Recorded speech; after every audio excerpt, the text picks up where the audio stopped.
Hey everyone.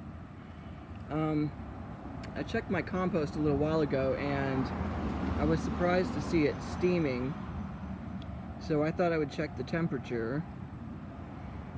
It doesn't seem like it's that hot. I mean, it was hotter a couple of days ago, but I've never had my compost steam, and I've only seen that in commercial composting. And I thought it was because they put urea or horse urine on their compost.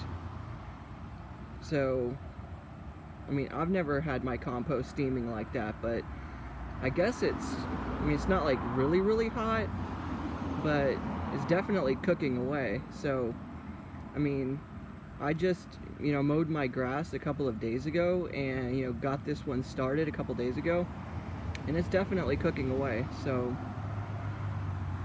hopefully it won't take too long. Don't forget to subscribe.